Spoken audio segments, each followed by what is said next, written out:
عباده الذين اصطفى. أعوذ بالله من الشيطان الرجيم. بسم الله الرحمن الرحيم. وقال ربكم ادعوني أستجب لكم إن الذين يستكبرون عن عبادتي سيدخلون جهنم داخلين. صدق الله العظيم.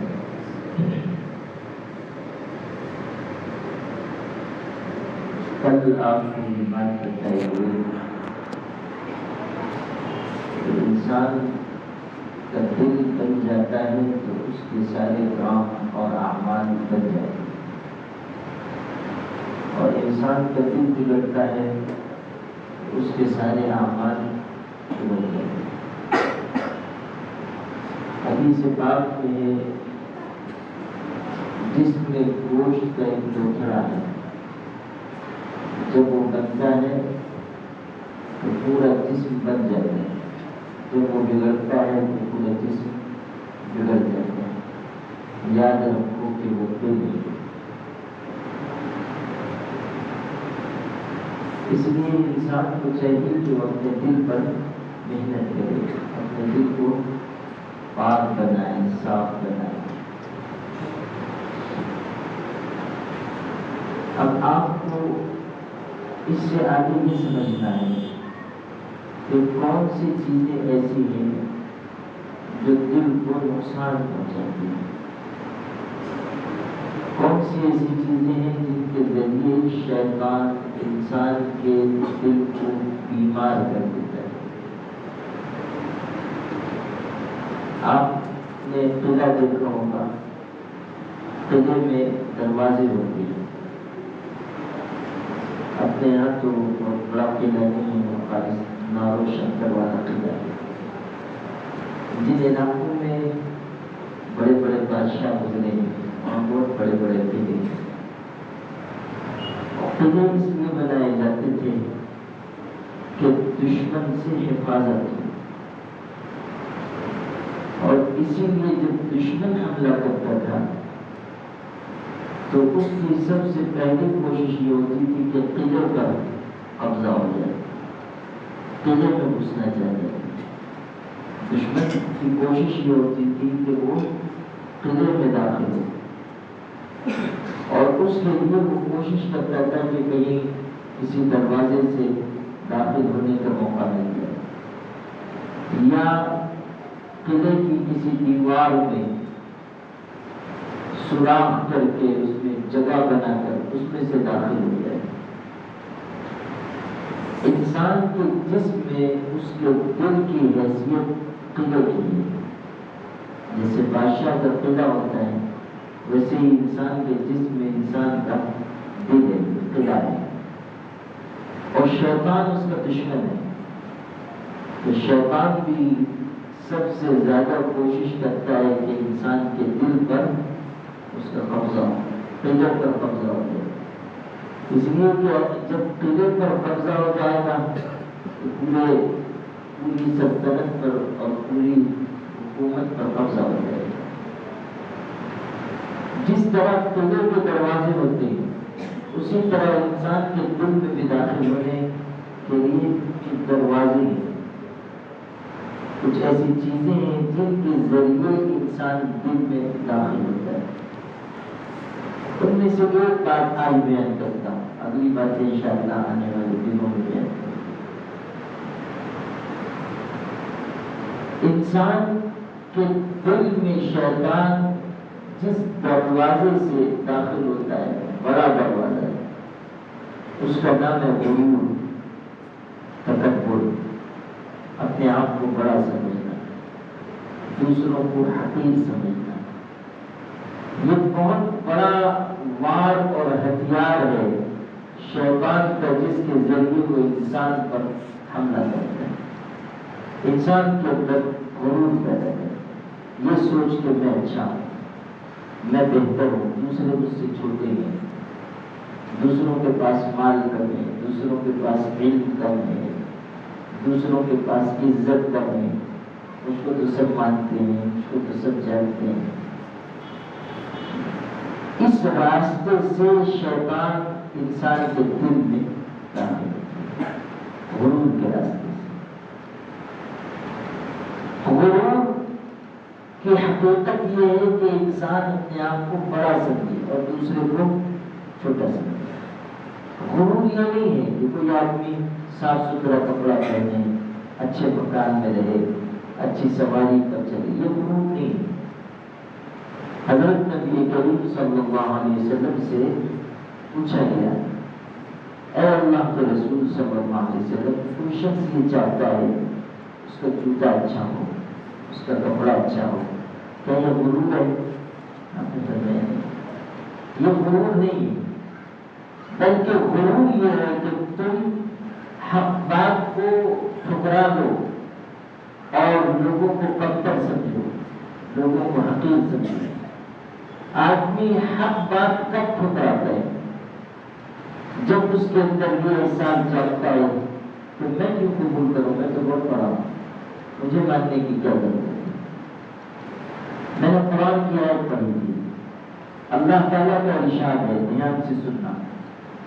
اللہ فرما رہا ہے ادعونی استجب لکم، مجھ سے دعا کرو میں تمہاری دعا قبول کروں گا، مجھ سے مانگو، یہ اللہ کا وعدہ ہے، مجھ سے مانگو میں تمہاری مانگ پوری کروں گا۔ ادعونی استجب لکم، دو باتیں، ایک حکم ہے، دوسرا وعدہ ہے۔ حکم اس کا ہے کہ مانگو، اور وعدہ ہے کس بات کا؟ کہ میں تمہاری دعا قبول کروں گا۔ حکم ہے مانگنے کا، وعدہ ہے قبول کرنے کا۔ اسی لیے جب انسان دعا کرے تو اس کو چاہیے کہ وہ اپنی دعا میں اللہ سے یہ بھی کہا کرے کہ اللہ تو نے مجھ کو حکم دیا مانگنے کا، میں تجھ سے مانگ رہا ہوں، اور تو نے قبولیت کا وعدہ کیا ہے، میں تیرا حکم پورا کر رہا ہوں، تو اپنا وعدہ پورا کر دے، میں تیرا حکم پورا کر رہا ہوں، تو اپنا وعدہ پورا کر دے، یعنی میری دعا قبول فرما دے۔ اب اگلا ٹکڑا سنو، کہا جا رہا ہے مجھ سے مانگو میں تمہاری مانگ پوری کروں گا۔ البتہ وہ لوگ جو غرور کی وجہ سے مجھ سے نہیں مانگتے ہیں وہ منہ کے بل جہنم کی آگ میں داخل ہوں گے۔ یہ ہے اگلا ٹکڑا۔ پتہ کیا چلا کہ وہ انسان اللہ سے مانگتا ہے جو اپنے آپ کو عاجز کمزور سمجھتا ہے، اور جس کے دل میں غرور ہوتا ہے وہ مانگنے کو اپنی شان کے خلاف سمجھتا ہے۔ حق بات کو وہ شخص نہیں قبول کرے گا جس کے اندر غرور آ جائے، جس کے اندر کبر آ جائے۔ اور یاد رکھنا جس شخص کے اندر غرور ہو، چاہے علم کی وجہ سے، چاہے مال کی وجہ سے، چاہے صلاحیت کی وجہ سے، چاہے خوبصورتی کی وجہ سے، چاہے کسی بنیاد پر، ایسا شخص جہنم کی آگ میں داخل کیا جائے گا۔ اس کا ٹھکانہ دوزخ، کہا سیدخلون جہنم داخلی، جہنم میں جائے گا۔ حضرت عبداللہ ابن عمر رضی اللہ عنہ، حضرت عمر کے بیٹے ہیں، خود بھی صحابی ہیں، وہ مروہ پہاڑی پر تھے، صفا مروہ جہاں سعی کی جاتی، مروہ پہاڑ پر تھے۔ اتنے میں ایک دوسرے صحابی آئے، حضرت عبداللہ ابن عمرو ابن عاص رضی اللہ عنہ۔ انہوں نے حضرت سے ملاقات کی اور پھر چلے گئے۔ وہ تو چلے گئے مگر حضرت عبداللہ ابن عمر رونے لگے، رو رہے ہیں۔ تو کسی نے پوچھا کہ آپ کیوں رو رہے ہیں؟ تو انہوں نے کہا صحابی ہیں، حضرت عمر جیسی شخصیت کے بیٹے ہیں، کہنے لگے کہ یہ جو آئے تھے حضرت عبداللہ ابن عمر، انہوں نے مجھ کو حضور صلی اللہ علیہ وسلم کی حدیث سنائی، مجھ سے یہ کہا کہ میں نے حضور سے سنا ہے کہ جس کے دل میں رائی کے دانے کے برابر بھی، یعنی بہت تھوڑا بھی غرور ہوگا، اللہ تعالیٰ اس کو منہ کے بل جہنم میں داخل کرے گا۔ یہ حدیث سن کر رو پڑے۔ اگر تھوڑا بھی غرور ہوگا تو انسان کا ٹھکانہ دوزخ کی آگ ہے۔ حدیث پاک میں ہے کہ ایک شخص چلا جا رہا تھا، حضور صلی اللہ علیہ وسلم بیان فرما رہے، ایک شخص جا رہا تھا، اکڑتا ہوا جا رہا تھا غرور سے، جس کے اندر غرور ہوتا ہے اس کی چال میں بھی اکڑ آ جاتی ہے، وہ اترا کر چلتا ہے، مٹک مٹک کے چلتا ہے، وہ چل رہا تھا اور اپنی چادر گھسیٹ رہا تھا، چادر زمین پر گھسیٹنا یہ کہ غرور کی نشانی ہے۔ اسی لیے حضور صلی اللہ علیہ وسلم نے اس سے منع کیا کہ آدمی کا پیجامہ یا ازار اس کے ٹخنے کے نیچے ہو، منع کرتا ہے۔ یہ جو لوگ اپنا ٹخنا چھپا دیتے ہیں، پینٹ پہنتے ہیں وہ بھی لمبی، بعض تو اتنی لمبی پہنتے ہیں کہ زمین پہ رگڑتی رہتی ہے، یعنی جو کام کارپوریشن والوں کے کرنے کا وہ کرتے رہتے ہیں، صفائی کرمچاری بنے رہتے ہیں۔ تو یہ جو ہے اس سے منع کیا گیا، حدیث پاک میں اس پر وعید آئے گی۔ آدمی کو ٹخنا نہیں چھپانا، یہ جو بری پہنتی ہے یہ نہیں چھپنی چاہیے۔ آدمی چاہے لنگی پہنے، چاہے پینٹ پہنے، چاہے پیجامہ پہنے، یہ حصہ کھلا ہونا چاہیے۔ کیوں؟ اس لیے کہ لمبا کپڑا پہننا، نچلا کپڑا ذرا لمبا ہو کے زمین پر چلا جائے یا ٹخنا چھپ جائے، یہ غرور کی نشانی ہے، اسی لیے منع کیا۔ حدیث میں ہے جو آدمی اپنی چادر گھسیٹتا ہے، یعنی زمین پر رگڑ کھاتی ہے تکبر کی وجہ سے، قیامت کے دن اللہ اس کی طرف رحمت کی نظر نہیں کرتا۔ آپ کو واقعہ سنا رہا تھا جو حضرت نبی کریم صلی اللہ علیہ وسلم نے سنایا کہ ایک شخص جا رہا تھا اکڑتا ہوا اور چادر گھسیٹ رہا تھا، اللہ نے اس کو سزا دی، آخرت میں جو سزا ملے گی وہ ملے گی، لیکن حضور فرما رہے ہیں کہ غرور کرنے والے کو دنیا میں سزا ملی کہ اللہ نے اس اکڑنے والے شخص کو زمین میں دھسا دیا اور اب وہ قیامت تک زمین میں دھستا رہے گا۔ اللہ نے اس شخص کو زمین میں دھسا دیا اور قیامت تک اللہ تعالیٰ اس کو زمین میں دھساتا رہے گا۔ غور کیجیے، یہ غرور کی سزا تھی جو اس کے اوپر آئی۔ حدیث میں یہ بھی ہے کہ قیامت کے دن غرور کرنے والے چیونٹیوں کی طرح اٹھائے جائیں گے، شکل ان کی انسانوں کی ہوگی مگر حیرت چیونٹی کی ہوگی، یعنی چیونٹی کی طرح بنا دیے جائیں گے۔ یہ چیونٹی کی طرح کیوں بنائے جائیں گے؟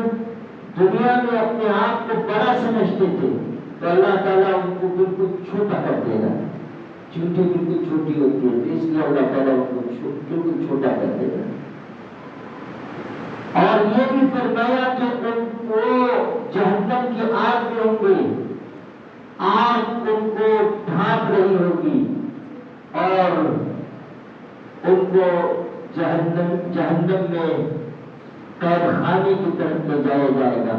نام بھی بتایا اس قید خانے کا نام بولس ہوگا، اس قید خانے کی طرف ان کو لے جائے گا۔ یہ غرور کی سزا ہوگی جو قیامت کے دن دی جائے گی۔ نبی کریم صلی اللہ علیہ وسلم نے اسی لیے بار بار ہم کو، آپ کو، پوری امت کو نصیحت فرمائی کہ دیکھو غرور مت کرو، تکبر مت کرو، چھوٹے مت کرو، عاجزی اختیار کرو، لوگوں کے کام آؤ، ہر آدمی کو اپنے سے اچھا سمجھو۔ اگر کوئی آدمی بظاہر گنہگار بھی ہے، مان لو ہم نماز پڑھ رہے ہیں، ہم ذکر کرتے ہیں، ہم روزہ رکھ رہے ہیں، کوئی آدمی ہے جو بیچارہ نمازی نہیں ہے، روزہ نہیں رکھتا ہے، اچھے اعمال اس کی زندگی میں نہیں ہے، تب بھی ہمیں اپنے آپ کو اس سے بہتر نہیں سمجھنا چاہیے۔ ہمیں یہ خیال کرنا چاہیے کہ ہو سکتا ہے کہ میری عبادت اللہ قبول نہ کرے اور اس شخص کے اندر کوئی ایسی خوبی ہو جس کو ہم نہیں جانتے، اللہ تعالیٰ اس کی وجہ سے اس کی مغفرت کرتا ہے۔ ہو سکتا ہے کہ میرا عمل اللہ تعالیٰ رد کر دے۔ کبھی ایسا ہوتا ہے کہ دنیا کی وجوہات کی وجہ سے غرور آتا ہے اور کبھی ایسا ہوتا ہے کہ نماز روزے کی وجہ سے بھی غرور آ جاتا ہے۔ خطرناک چیز ہے، اس کو سمجھنا چاہیے۔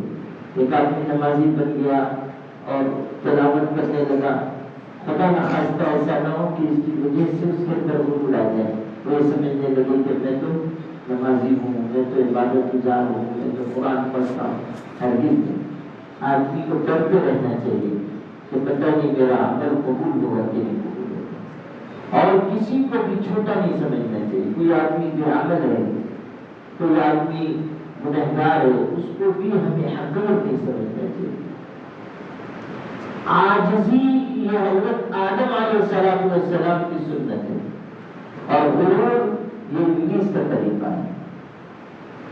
حضرت فضل بن عبداللہ ایک بزرگ گزرے ہیں، انہوں نے ایک شخص کو نصیحت کی، فرمایا ایاک والکبر، دیکھو غرور سے بچنا، اس لیے کہ سب سے پہلے اللہ تعالیٰ کی جو نافرمانی کی گئی وہ غرور کی وجہ سے کی گئی۔ ابلیس نے سب سے پہلے اللہ تعالیٰ کا حکم توڑا تھا، کس وجہ سے توڑا تھا؟ غرور کی وجہ سے۔ کہا گیا کہ آدم کے آگے سجدہ کرو، ابلیس سے کہا گیا کہ آدم کے آگے سجدہ کرو، اس نے کہا نہیں کروں گا۔ کیوں نہیں کروں گا؟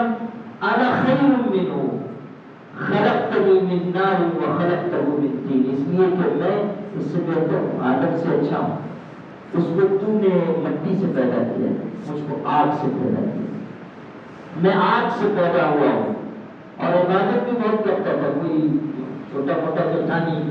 ابلیس نے بہت عبادت کی تھی، بہت عبادت کی تھی، بہت اللہ تعالیٰ کا ذکر کیا تھا، لیکن جب موقع آیا اللہ کا حکم ماننے کا تو کہنے لگا کہ میں اس سے بہتر ہوں، غرور کیا، تکبر کیا۔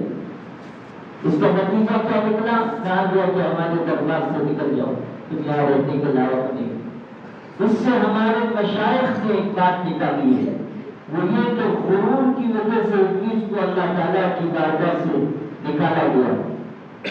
جو انسان دنیا میں غرور کرے گا اللہ تعالیٰ اس کو اپنی بارگاہ قرب سے محروم کر دے گا، یعنی وہاں تو اللہ نے اپنے دربار سے نکال دیا تھا، دنیا میں اللہ تعالیٰ اپنے قرب سے، اپنی نزدیکی سے محروم کر دے گا، نکال دیا۔ تو دیکھو ابلیس نے غرور کیا، نتیجہ اس کا یہ نکلا کہ وہ اللہ تعالیٰ کی رحمت سے ہمیشہ کے لیے محروم ہو گیا۔ آدمی کو چاہیے کہ وہ ہمیشہ اچھے بول بولے، بڑائی کی کوئی بات نہ کرے، غرور کی کوئی بات نہ کرے، لباس ایسا لباس اچھا پہنے ہوئے اس پر فخر نہ کرے، چال اس کی ایسی نہ ہو جو مغرور لوگوں کی ہو۔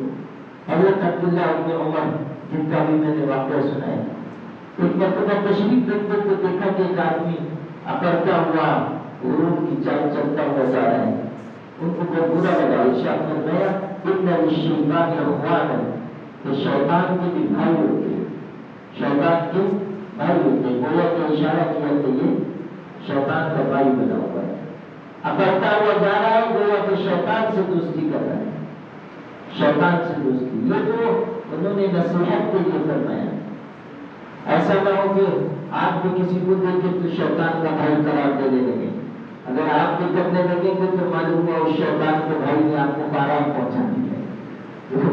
احتیاط کی ضرورت ہے۔ نصیحت کے طور پہ کہا کہ شیطان کے بھائی ہوتے ہیں، یعنی انسان غرور اور کبر کر کے اپنے آپ کو شیطان سے قریب کر دیتے ہیں۔ آدمی کو فخر اور تکبر کی کوئی بات نہیں کرنی چاہیے۔ ایک واقعہ آپ کو سناتا ہوں نصیحت کا۔ ایک بزرگ تھے، کہتے ہیں کہ سفر کرتا ہوا میں ایک علاقے میں پہنچا، وہاں مسجد میں گیا، میں نے دیکھا ایک بہت اونچا صحت مند طاقتور جوان ہے، خوبصورت بہت صحت مند طاقتور، اونچا قد ہے، اور اس کا حسن و جمال ایسا ہے کہ نگاہ اس پر ٹھہرتی نہیں ہے۔ کہتے ہیں کہ میں نے اس کو غور سے دیکھنا شروع کیا، حیرت سے میں دیکھ رہا تھا کہ اللہ نے کیسی صحت، کیسی طاقت، کیسی خوبصورتی اس کو عطا کی۔ اس نے مجھ کو غور سے دیکھتا ہوا پایا تو مجھ سے کہنے لگا کیا دیکھتے ہو؟ بزرگ سے پوچھا کیا دیکھ رہے؟ اور بزرگ نے فرمایا کہ میں تم کو دیکھ کر حیرت کر رہا ہوں کہ کیسی صحت، کیسی قوت تم کو ملی ہے۔ تو اس کو اپنی صحت پر، اپنی خوبصورتی پر، اپنی جوانی پر غرور تھا۔ جب انہوں نے یہ کہا کہ میں تو دیکھ کر حیرت کر رہا ہوں، تو اس نے غرور سے یہ کہا کہ تم کیا حیرت کر رہے ہو، مجھ پر تو بنانے والے کو بھی حیرت ہے، پیدا کرنے والے کو بھی حیرت ہے۔ ایسا غرور کا جملہ تھا۔ بتائیے، بس یہ جملہ اس کی زبان سے نکلا، وہ بزرگ کہتے ہیں کہ اسی وقت اس کی پکڑ ہو گئی۔ وہ اونچا اونچے تک کا تھا، خوبصورت تھا، چھوٹا ہونا شروع ہوا، یہاں تک کہ اتنا چھوٹا ہو گیا کہ اس کے گھر کے لوگ آئے اور اس کو اپنی آستین میں ڈال کر لے کر گئے، یعنی بالکل چھوٹا ہو گیا۔ حسن و جمال، خوبصورتی، طاقت، قوت، سب حسن۔ اس پر انشاءاللہ کل اور گفتگو کروں گا، اور غرور سے بچنے کا راستہ بھی انشاءاللہ عرض کروں گا۔ اللہ تعالیٰ ہم سب کی حفاظت فرمائے۔